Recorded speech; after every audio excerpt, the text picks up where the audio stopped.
नमस्कार। तो आज हम लोग बात करते हैं इडिमा पर, और इडिमा क्या है इसके बारे में जानते हैं। देखते होंगे कि आदमी खाता पीता ठीक ठाक है, लेकिन उसके पाँव में सूजन हो जाते हैं। कमर के नीचे उसको जो है उसके पैरों में सूजन हो जाता है, और उसको ऐसा फील होने लगता है, ऐसा अनुभव होता है कि उससे फैलेरिया हो गया। हालांकि ये सूजन होना फैलेरिया को नहीं दर्शाता है, लेकिन शुरुआती दौर में उसे लगता है, और किसी किसी को तो धीरे धीरे सूजन होती है।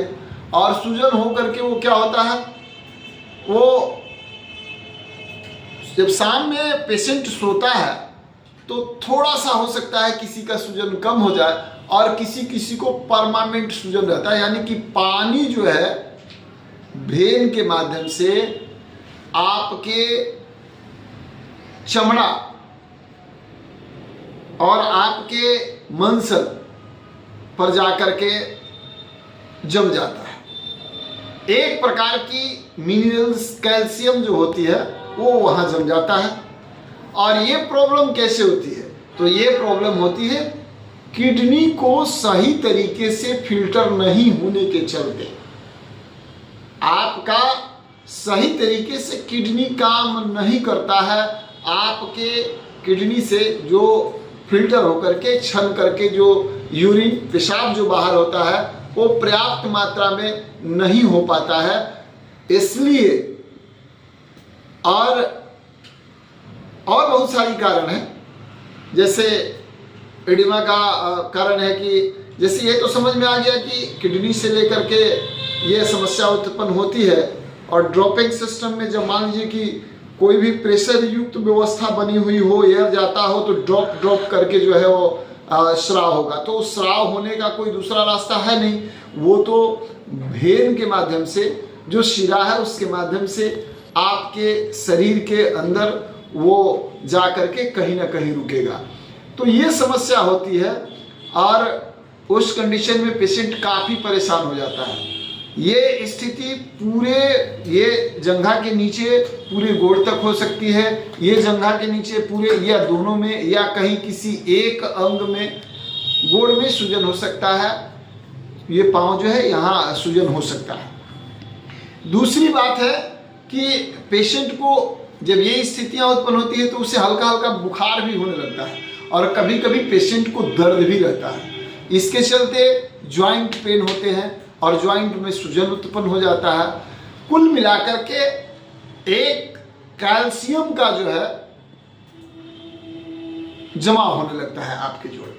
तो इस कंडीशन से अगर आपको बाहर निकलना है, इडिमा की समस्या अगर आपको है, तो इलेक्ट्रो होम्योपैथिक में इसका बहुत बढ़िया कारगर कॉम्बिनेशन है और मेडिसिन है। इलेक्ट्रो होम्योपैथिक में मेडिसिन हम लोग जो अप्लाई करते हैं तो बहुत बार हमने देखा है कि उस पेशेंट में सिर्फ AS5 जो एस्टेटमिटेल है, एस्टेटमिटेल में 5 नंबर की जो औषधि है, यह औषधि दे देने से उसकी एडिमा की समस्या जो है समाप्त हो जाती है। सोलिंग धीरे धीरे कम हो जाता है। लेकिन कभी कभार स्थिति ऐसी भी उत्पन्न होती है कि सिर्फ AS5 देने से ठीक नहीं होता। उस कंडीशन में क्या होता है, S6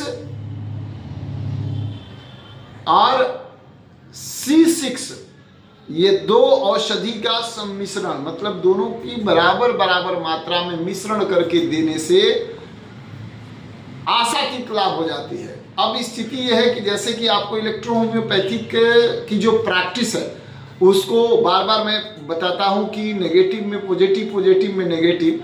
तो इस कंडीशन में अभी जब आप पेशेंट को देते हैं तो डाइल्यूशन 3, 4, 5 डाइल्यूशन दे सकते हैं, ताकि जब पेशेंट मेडिसिन इस्तेमाल करे तो उसके किडनी का जो काम करने का क्षमता है, जो किडनी में रुकावट है किसी प्रकार के तरल पदार्थ का, और उस पदार्थ को सही तरीके से वह निकाल दे, मिनरल्स को जो मिनरल्स आपके किडनी के माध्यम से बाहर निकलने चाहिए, जिसकी जमाव हो चुकी है तो वो उसको बाहर निकाल दे। तो इसके लिए क्या होता है कि पोटेंसी आपको क्या देना होता है कि आपको लोअर पोटेंसी में ही, जिसको लाइटर डाइल्यूशन के नाम से जानते हैं, प्रैक्टिस में देना चाहिए, ताकि पेशाब की मात्रा सही तरीके से आए। और पेशाब सही होने से क्या होगा, धीरे धीरे धीरे धीरे धीरे धीरे धीरे एडिमा की समस्या समाप्त हो जाती है और आपकी सूजन, आपकी ज्वाइंट पेन, ये समाप्त हो जाता है। तो ये है इलेक्ट्रो होम्योपैथिक की काफ़ी कारगर मेडिसिन, जो सूजन, एडिमा की समस्या से आपको राहत दिलाएगा। और इतना ही नहीं, ACE-6 जो है शुगर की भी समस्या से राहत दिलाने में मददगार होता है।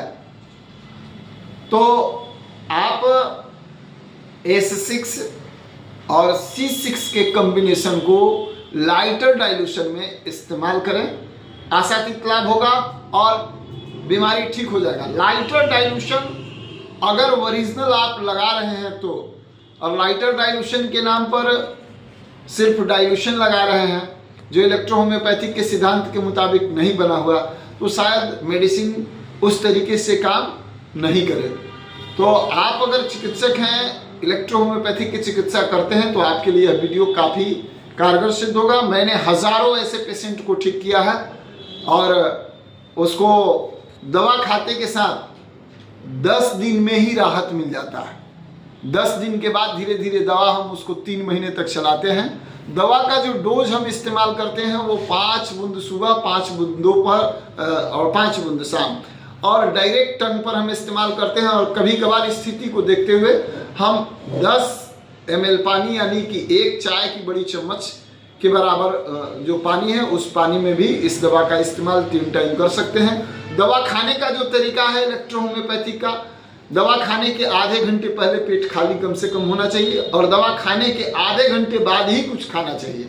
तो ये है इसका मुख्य रूप से दवा इस्तेमाल करने का तरीका, और एडिमा की समस्या से आपको मिल जाएगी राहत। अगर आप परेशान हैं या आपको विशेष समझ में नहीं आती है, तो आप द वर्ल्ड एजुकेशन रिसर्च के इलेक्ट्रो होम्योपैथिक अनुसंधान केंद्र पटना में भी संपर्क कर सकते हैं और अपनी व्हाट्सएप पर अपनी बात को रख सकते हैं, या आकर डायरेक्ट मिल सकते हैं और मिल करके अपने इलाज को जो है करा सकते हैं। अगले वीडियो में हम आपसे बात करेंगे किसी दूसरे औषधि के बारे में, दूसरे रोग के बारे में। तब तक के लिए दीजिए विदा, नमस्कार।